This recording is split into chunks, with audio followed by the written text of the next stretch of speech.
Welcome to the Leadership Launchpad Project, brains behind the business. It's your front row seat to the business elite. New episodes twice a week. Welcome back to the Leadership Launchpad Project. I'm your host, Santa Susan, flying solo today. That's right. Robert is out of the lineup. He was needing a bit of a break, and as his leader, I surely asserted that he do so. We don't want anybody hitting this brick wall before the holidays. That is always my cardinal rule as a 2.0 leader. So yes, I'm shaking up this lineup today, and I decided to bring in my two little Santa helpers from Team Elite, two of my favorite high-performance leadership coaches. I got Leanne Wansbrough to my left and Shelley West to my right. Just to take a second to introduce our audience to these teammates. I feel like, Leanne, we've had you on the show once before, but just as a reminder and primer for our audience, Leanne Wansbrough has been with me the longest. She's been with me a decade here on the Team Elite bench. She first came to me after having some game-changing results her damn self, thanks to our 2.0 methodology, and it was such a game changer for her. She decided to make this her life's work alongside me, and I could not be more grateful. Leanne is an absolute expert in the self-leadership space. She has been really working hard, passionately on her mission to help, high achievers out there striving, secretly surviving on the inside and really showing them the flight path to thriving, right? Via becoming high performers. She's also certifying the future of the coaching world via our Leadership 2.0 methodology. Leanne Wansbrough is in the house, and I'm also going to introduce Shelley West, our newest coach and team member. She joined us here in 2024, and that is definitely at the top of our highlight reel this year. She is our new CRO, which we're so lucky to have. She has such a depth of expertise. She's also recently been certified as a high-performance leadership coach herself. She'll be joining this lineup in 2025 in all our leadership locker rooms, which I know we're going to talk a little bit about today. But Shelley, she is a vet in the leadership development space. She has been leading and curating high-performing sales teams for the last 2 decades. She worked in the sports and entertainment space. She worked at Rogers. She worked at Team MIQ, where I was working with their senior leadership team for the last 5 years.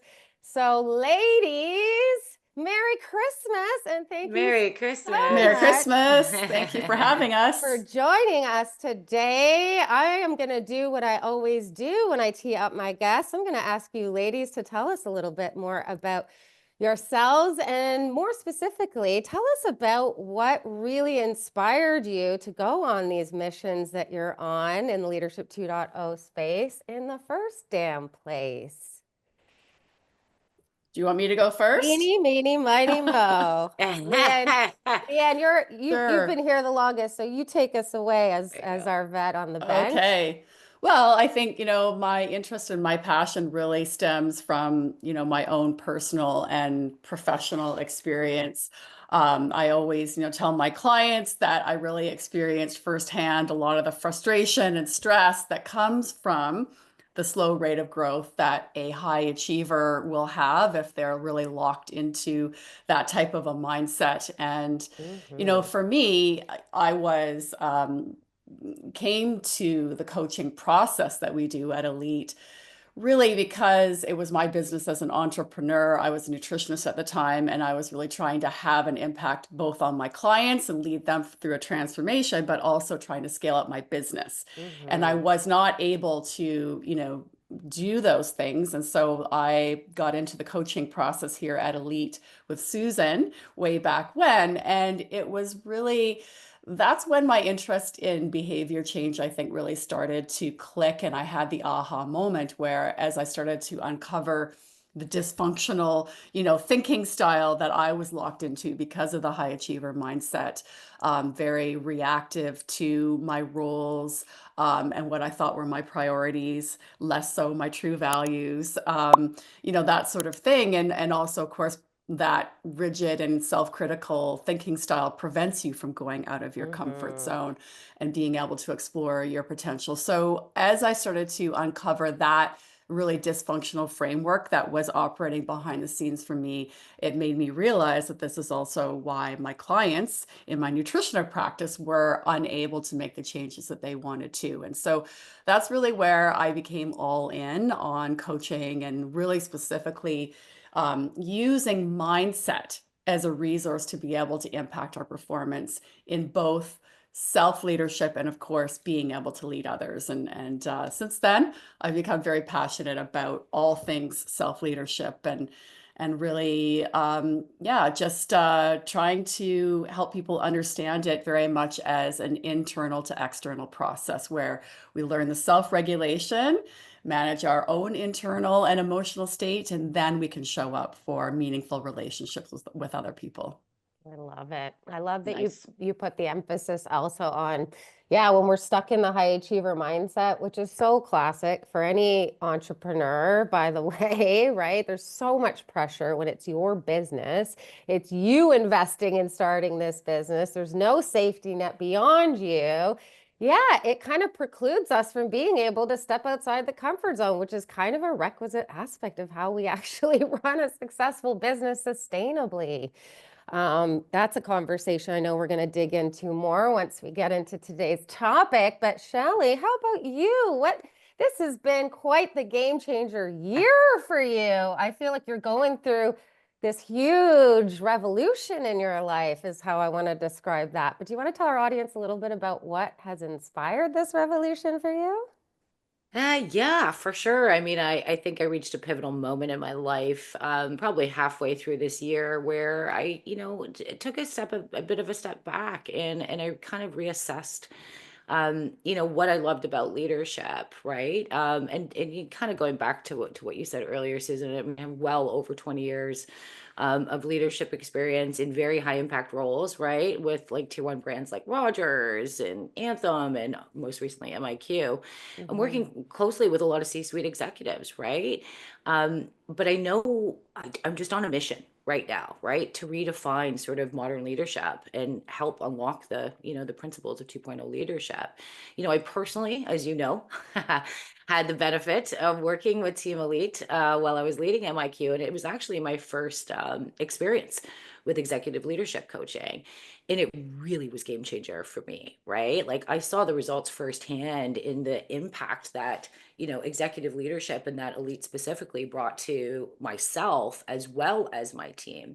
And it was mind blowing. It was absolutely mind blowing to witness the change in behaviors, right? And the lasting impact for sustainable commercial growth strategy, and just the way that I was showing up differently, which Mm-hmm. then trickled down to my team, which were showing up differently. They were no longer sort of individual contributors.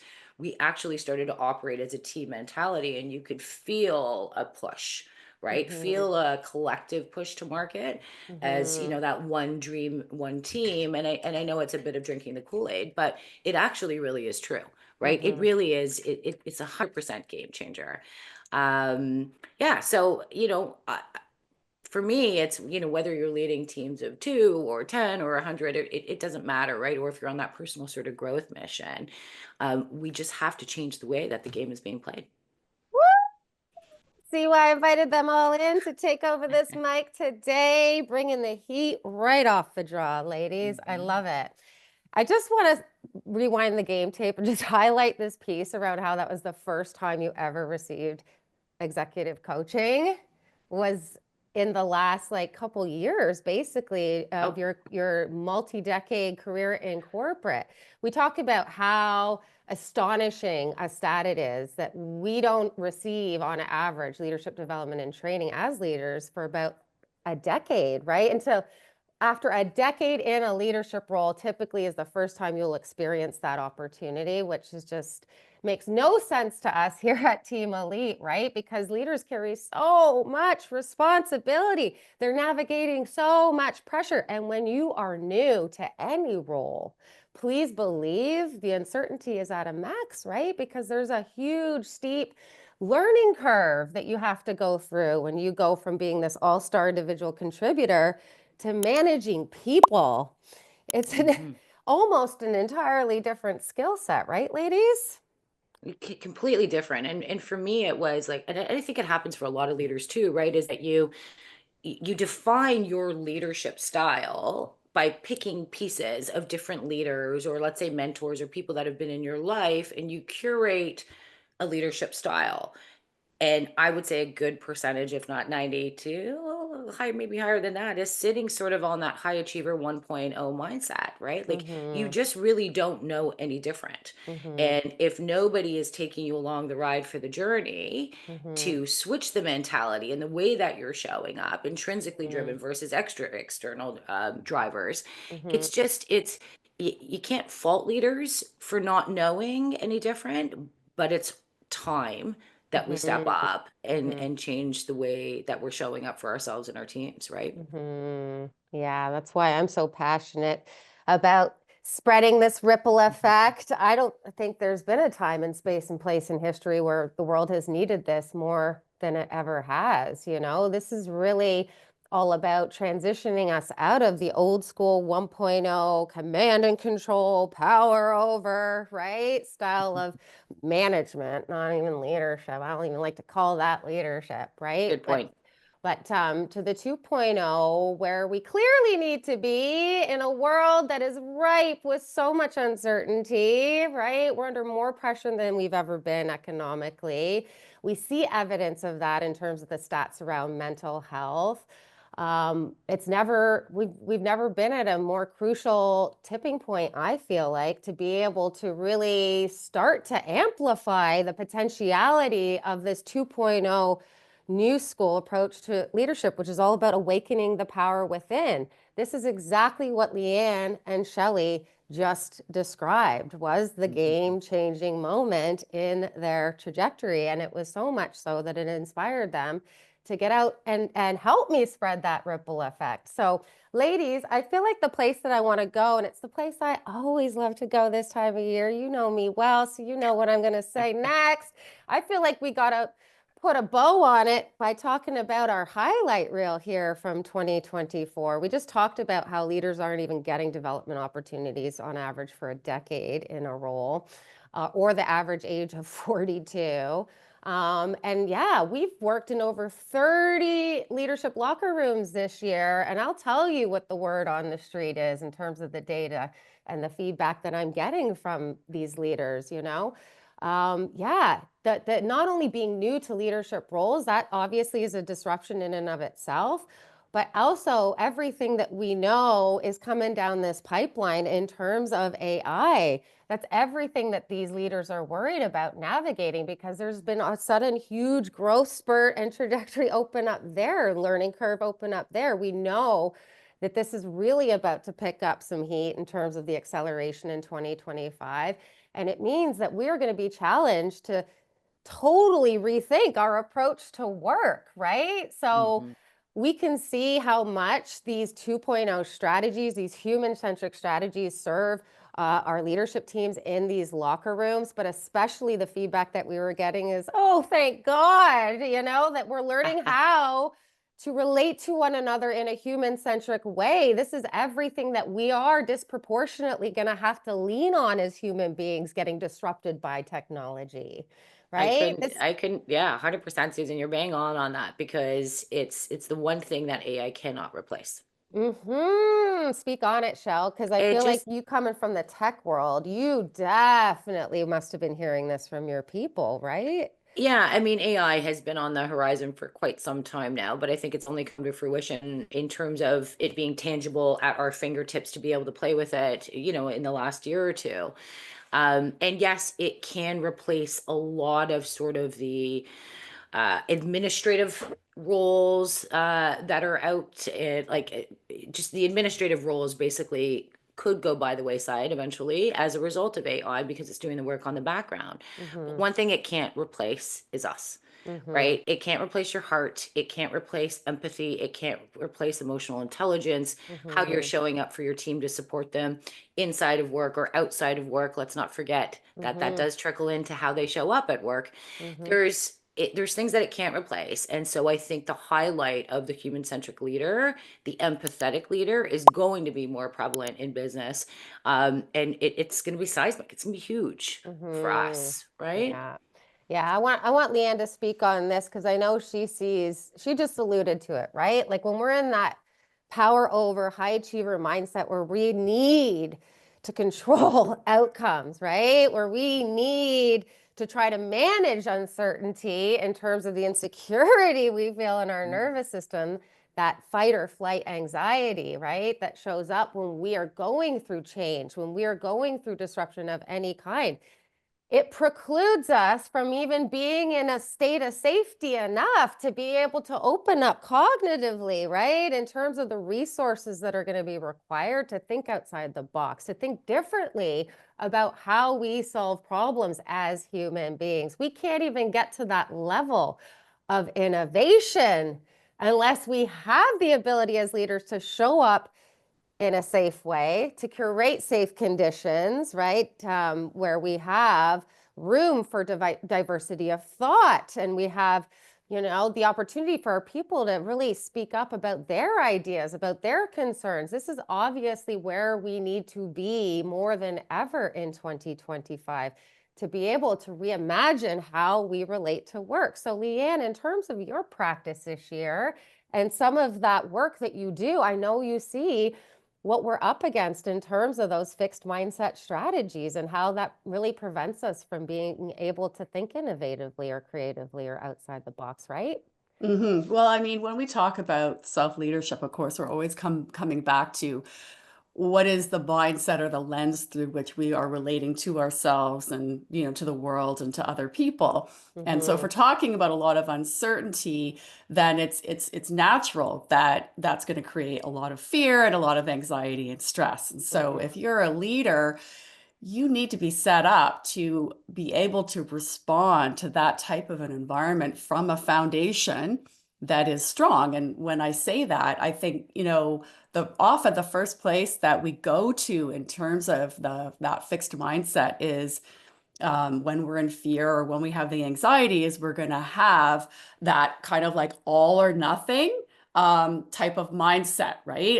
And that is not a mindset that can embrace the complexity that I think is going to be required when you have so many moving targets, people, just all the dynamics that are going to be happening within your team, within the company culture and everything at large. And so I think, the whole part around the self-leadership piece is being really able to understand that you can use mindset as a resource to expand that lens through which you are looking at the issues in front of you. And oftentimes when we're locked into a really fixed mindset, we actually don't realize that our choices are narrowed because of it. It doesn't occur to us other choices. And so using mindset in this way and really getting grounded on that strong foundation, what I mean is that strong foundation of understanding how to manage your mindset. And that is going to expand what I like to call your thought action repertoire, because suddenly, which is really just the way that I think now opens up new actions, new choices, new behavior that you wouldn't have really been able to think was possible before. And so I think that to me is really the exciting thing to be able to awaken when, in my clients, when I work with them, to see them start to grasp that they actually do have so many more choices available to them that are in fact going to help them not only align with their goals, but be able to obviously lead other people similarly from that place. I love it. This totally reminds me of another area on the highlight reel. I got to say, this is maybe one at first that seems like it only pertains to me, but I know I got a bunch of mothers of teenage girls sitting next to me. So I kind of feel like this one might resonate with you all as well. Opening up new possibilities. Leanne is talking about how that is what gets unlocked when you understand these mindset strategies, these growth mindset strategies that a high performer runs on, right? That's where we go from less than 10% of our cognitive bandwidth or resources to more than 90%. That's where we open up a world of possibility. And yes, that is what a leader is going to need to be as the visionary at the front of the room, right? In the integrity of the model that's surely going to carry the most weight. Our people look to us to know how to feel, especially during times of disruption. This goes for our teenage girls too. So one of the things that I feel like I'm so excited about celebrating that I finally saw happen that I never thought I would see happen when I was a little girl growing up playing hockey, and I decided, at the ripe age of 8 that I was going to play in the NHL. Like that was my aspiration in my sport, and was quickly told, you can't do that. You're a girl. Like there was no model of possibility beyond, oh, well, they're starting to give girls scholarships down to the States. So maybe you can go get your education paid for, sweetheart. So here we are in 2020. Wow. I know. And Wow. I know it's honestly, I've been thinking about this so much, with all this women's professional sports having her moment. Shelley and I were at the MLSE kickoff event this year. Brian Burke was at the helm, at the podium, introducing all the badass, fierce female leaders that were leading the charge for the new WNBA team we're getting here in Toronto, the new professional women's soccer league that's opening up. Former Princeton classmate of mine was standing on stage at the helm for that league. I mean, it's just, PWHL? And then the PWHL, which is where I'm going next. I never thought in a million years in my lifetime, to be honest with you, that I would actually see this moment arrive. Because we didn't have any models of possibility. We weren't even in the Olympics in the 80s yet, us females, And so the fact that by the time I got through my hockey career, we'd started the first professional league.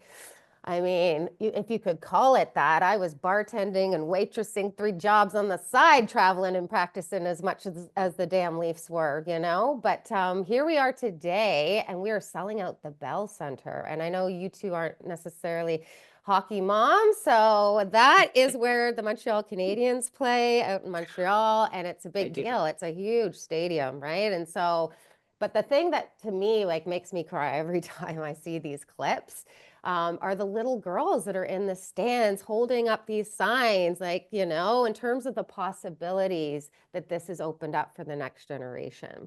And I know this is not just limited to women's sports. I'm using this as an entry point because, this is everything we're talking about on this mic today, right? This is what this world needs more than ever. We need to start thinking differently, right, about models of possibility and what is possible in terms of that untapped human potential. I don't care if it's just, we're talking about the ladies or we're talking about any other group of society that has been up against a glass ceiling in their leadership trajectory. This is a big freaking deal. Ladies, can we talk about this for a second in terms of what do we think is really buried in this moment?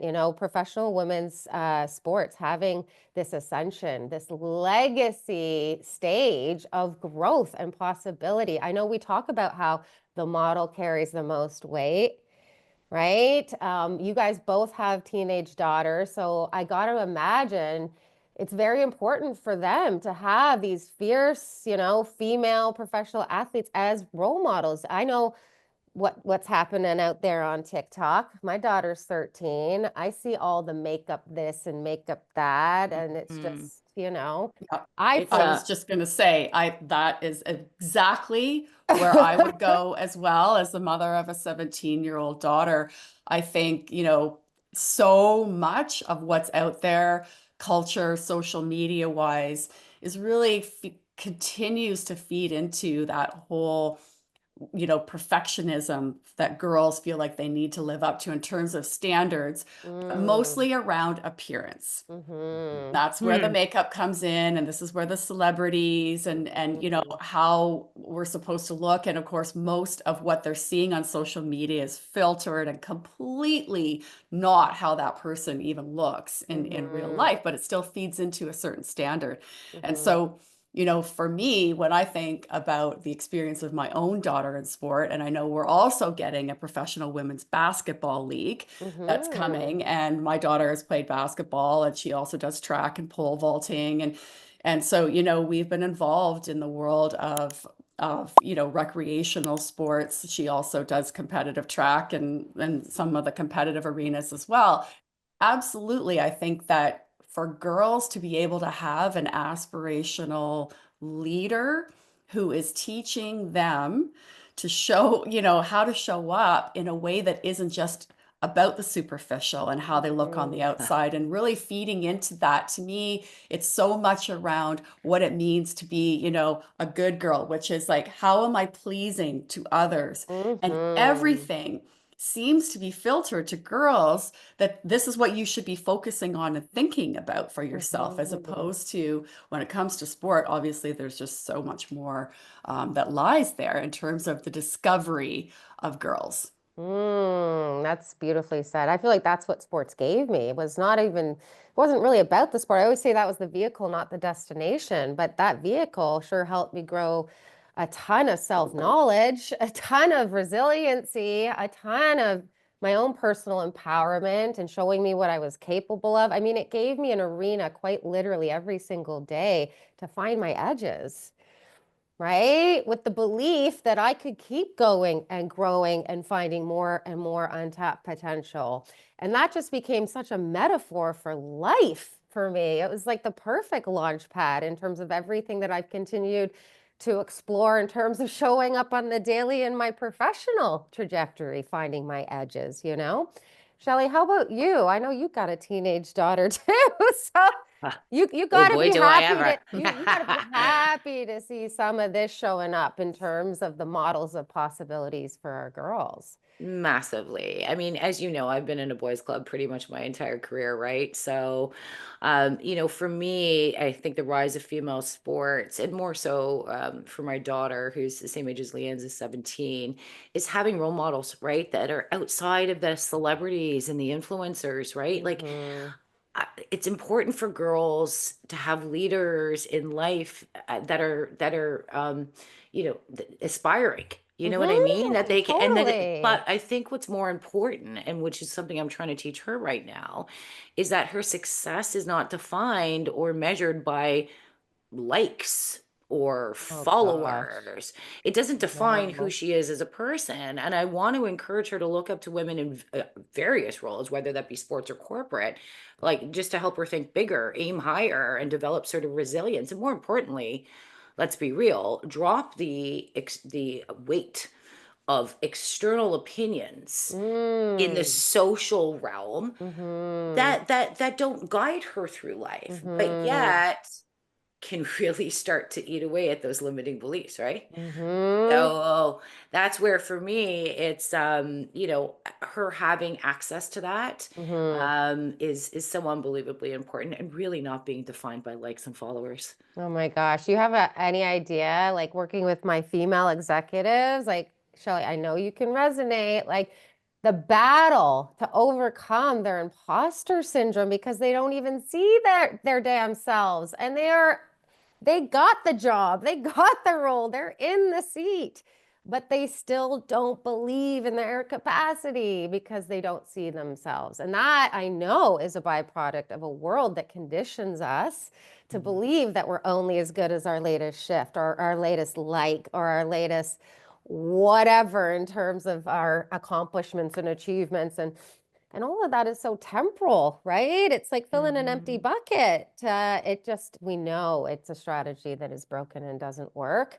But I think that that's some of what I see in terms of how important it is to have diversity at the highest levels of anything, because we know that the model carries the most weight, and we need to see models of possibility for all to be able to aspire to. I think female in leadership, especially in corporate, right? I think as the weight starts to shift and you start to enter boardrooms where you're not the minority or Mm-hmm. the check mark, Mm-hmm. let's say, the Mm-hmm. imposter syndrome might start to go away because you're with like-minded, you're with other females in the room, right? So you're not feeling like, and this is a Mm-hmm. whole other topic, but Mm-hmm. you're not feeling like you're the one seat at the table, the one Mm-hmm. female seat at the table, the one voice at the table, or three female seats as opposed to the 20 that are sitting in the room, Mm-hmm. right? Mm-hmm. Um, yes, there's still a lot of work on the journey for sure, but I think as women start to take over more leadership positions and there are more seats at the table versus the one, two, or three, Mm-hmm. or the one check mark, I think some of that imposter syndrome, as this generation, going back to my daughter again, starts to grow up, I hopefully it starts to go away a little bit. You know what I mean? Mm-hmm. Hmm.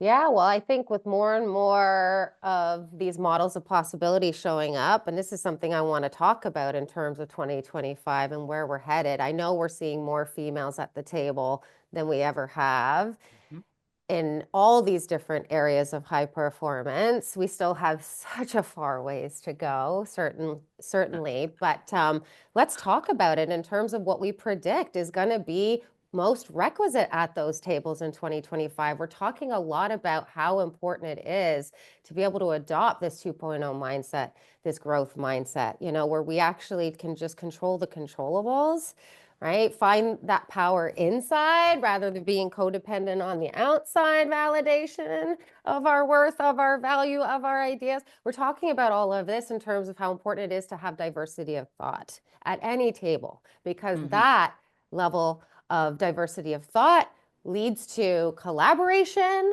right? Because it's creates a safe environment for everybody to feel heard and seen and equal and included.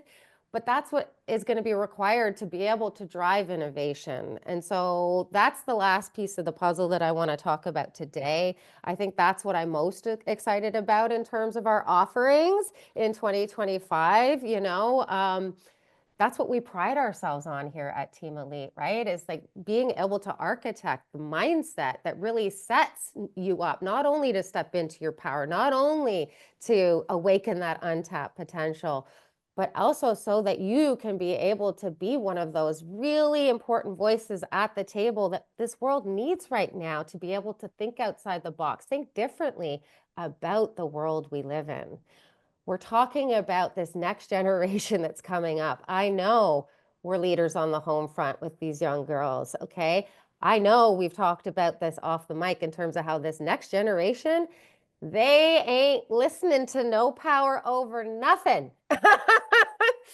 They just don't follow it. They don't listen to it. They shut down, right? It is not like it was when our parents were using those strategies on us, was it, ladies? So, Well, and I also think that they, work-life balance in this generation, Gen Z especially, but let's look at Gen Alpha that's coming up. I mean, woo, yeah, speak this on is, it. yeah, for sure, right? And it was only up until a little bit ago that I would even say within the last couple of years where people were taking mental health days, So right? true. That The didn't exist. pandemic really brought that on and made that socially acceptable in a corporate context, I feel like, right? And so as leaders, we've had to pivot and not just pivot in terms of generational pivoting and how you show up for them as leaders, but how we're showing up for ourselves. Mm, That self leadership piece, right? Because going back to what we were talking about before, right? You're preconditioned to that leadership style that you thought that you knew, mm-hmm, right? Because you've pulled pieces of it. And nine mm-hmm, chances out of 10, it is very 1.0. It is very high achiever mindset. mm-hmm. And we have no choice, right? The time is now. We have no choice as leaders. The generation that we're in right It's now coming. to show up as 2.0 and lead with empathy and lead with human-centric approach, right? And Mm-hmm, change the way our brains are thinking. We've got mm-hmm, to do that for ourselves before we can do that for our teams. But that mm-hmm, is the expectation. The expectation of Gen Z is that you are showing up that way, mm-hmm, right? That mm-hmm, you do give a crap about what's happened on the weekend, that you mm-hmm, are investing time with them on one-on-ones. There's a mm-hmm. million things that I can go into, but it's shifted. Mhm. And if there's corporations and leaders that are not making that shift, it's going to be hard times coming up. Mm. Yeah. I think a lot of it comes down to, just also as the leader understanding that, and again, this is part of what we do here at Elite, but just understanding the psychological and emotional needs that people have, and that in fact our brain is always calibrating these needs behind the scenes for us, whether we are aware of it or not. And when you show up at work, and when we're talking about this generation, what are the needs that they want to have fulfilled? And then as the leader, then you're able to anticipate that and speak to that. And a lot of that is just what both of you have already said. It is the human centric. They want to be acknowledged more holistically than I think, maybe generations were in the past, where you show up and you clock in, and, Yeah, yeah. the world of work has just changed so dramatically that Mhm. it calls for a completely different leadership style. And Leanne, you're talking about trust and psychological safety. That didn't Mhm. exist. That was just No, gosh, because there was that. none. No, Because there absolutely was none. not. No trust and psychological safety. And Mm, that's what I was talking about. There's no choice. There's really going to be no choice. mhm. If you're going to grow and empower this next generation of leaders, that is how you have to show up. You won't be able to attract the up and coming Absolutely not. talent. You definitely won't be able to retain it. And if you're picking up on what we're throwing down today, not a shot in heck you're ever going to be able to optimize it if it's not there anymore. So this is why we're so excited here at Team Elite for 2025. We've never been more inspired, right, ladies, to change the way this game's being played. Ever since I started this business 17 years ago, that has been my passion, right? Is like really once I discovered the power in unlocking these 2.0 strategies, the power in terms of teaching myself how to get in alignment in my self leadership, right? By really not only seeing my damn self, but knowing thyself so deeply that I became the expert in me. So I no longer depended on the world to validate that. So I no longer felt the stress of needing to show up every day as a young female entrepreneur trying to prove herself in the marketplace, right? So that I could actually work in this super aligned way with my values, with my purpose, so that I could Love. really, right, not only do that for other high achievers who I love working with high achievers. I always say, you're working with 10%. Oh my gosh. And high achievers are such passionate people. I always get excited when one walks through my door because I see the potentiality of opening up that other 90% of resources. So I know that that's what we got coming down this pipeline in terms of 25. That's the place I want to land. I want to land with our legacy question. This is the question we ask all our guests on this show. I've never felt more aligned with my flight path to legacy, even just sitting in front of you ladies, being able to do that as you're a fearless leader. Yeah, the joy and the fulfillment that unlocks when you actually see the ripple effect of the impact that you can make when you play your biggest impact game from that place of alignment. Ladies, what do you want the legacy of all of this incredible work that you're doing on our mission to change the way the game's being played to be someday? Well, that's a really It's a big big question. question just to throw down. Isn't that what we're known for here at Team Elite? Yes. For me, it is what we're known for. Yeah. For me, it's definitely the thumbprint, right? It's always been the Yeah. thumbprint. It's always been the imagery of the rocking chair. At the end of the day, I hope I contributed more than I've criticized. Whoever I touch in business, whether I'm, working for a corporation as I have done in the past, it's not about necessarily the corporation. It's about the impact that I have on people, right? And that the minute they leave that door, that their experience with me as a leader was positive and that it wasn't negative, right? And I'm still experiencing that today, right? Which, is proof and evidence, right? And that's sort of what I want to rest my hat on when it comes to legacy for me is is the journey that I've taken people on for growth, and they're forever grateful for it, and I'm forever grateful for the experience. Yeah. I love that. It's very similar, I think, to how I think about legacy too. If I think, forward to, I don't like to think about a rocking chair because I don't really want to sit in one. That sounds kind I of do. old to me. But if I'm sitting on some nice chair looking out, at the water somewhere, reflecting back, and again, this is what we speak to at Elite, is just understanding what your gifts are and your strengths and the value that you bring. And I think when I think about myself in that way, and I know I have gifts around my energy and my enthusiasm, my curiosity for others, I'm very highly empathetic person.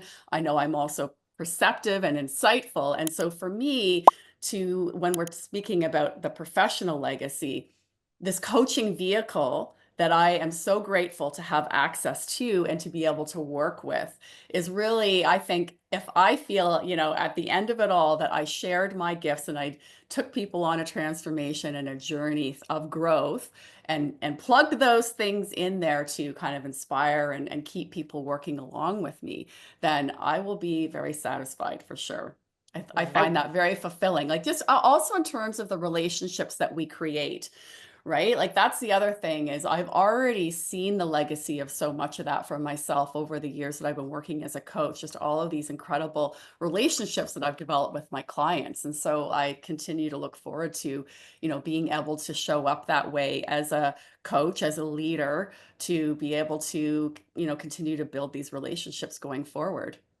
I love it. It's kind of how I think about leadership 2.0. It really is relationship centric leadership, right? There's no way around it, And right? it is such a powerful portal Mm-hmm. to what we're saying is the future of this world, right? Is like we're all ascending towards the we over me. Teamwork makes the dream work. This is everything this show is about today. This is not only the future of work, it's the future of our world. And so to be able to step into that portal on the daily in these trenches alongside you ladies, hearing all the right testimonies of what becomes possible, not only for us when we step into that self-responsibility, because that's where leadership starts for me, right? That's what makes us powerfully responsible, adaptive, right? All these things we're talking about is going to be a requisite in terms of the relationship we have to work coming down this pipeline in 2025 and beyond. I just feel so honored and so privileged to even have a Santa hat in it, to have a hand in all of this transition, this revolution that we're all going through as human beings at this moment in time. What a privilege. It is. It's a beautiful time to be alive, right? And to be a part of watch the journey of the growth trajectory of the power of the female. And I'm just going to say it just because it just hasn't been, sort of in our lives up until this point. That's right. Right. And to be able to witness that, it's a magical moment. I think we've got to celebrate it for sure. Because it's only growth from here. It can only get better from here, right? That's the exciting part. Mm-hmm. So that's it. That's all for us here at Team Elite. Thank you to our audience. This is where I want to land the plane today. None of this would be possible without the inspiration that is you. You are our Y factor. You're the whole reason we come out this launchpad locker room every single day with so much fire and heat behind us and our voices, is because we are so inspired to show up in service of everything we know you need based on what we've said is coming. And we are just so excited to hit that fresh, clean slate of ice here in January with all of you, our teammates, making this dream work in January. So the last place I want to land this plane, beyond reminding us all to like, subscribe, share this episode with a friend, share it with your daughters, folks, share it wherever you can. It is on all major podcast platforms. And if you are feeling this heat coming through your airwaves and are feeling inspired to maybe step into that portal of possibility yourself, or possibly bringing this into some of your leadership locker rooms in 2025. You can find everything you need to find in terms of our many different offerings. We've talked about some of them today around diversity, inclusion, equity and inclusion, trust and psych safety. Shelley's got some really innovative things happening on our sales consultancy arm in terms of curating high-performing sales teams. The sky's the limit in terms of the 2.0 offerings you will find at our website, elitehighperformance.com. And so, yeah, we'll be back in January. And I want to say, right, ladies?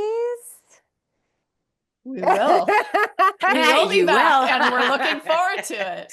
Yes, we So- are. We're going to shake some stuff up.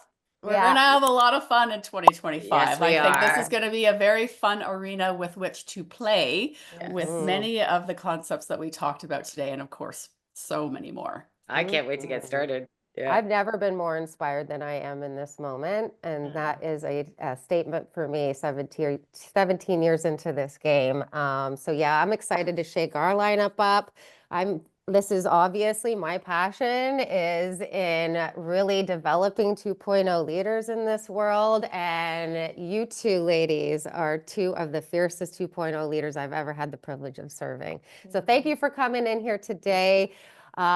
Merry Christmas, happy holidays, happy New Year to you, to yours. Please take time to bank that recovery once you get past all the family Christmas parties, so you can actually show up in January ready to play all out.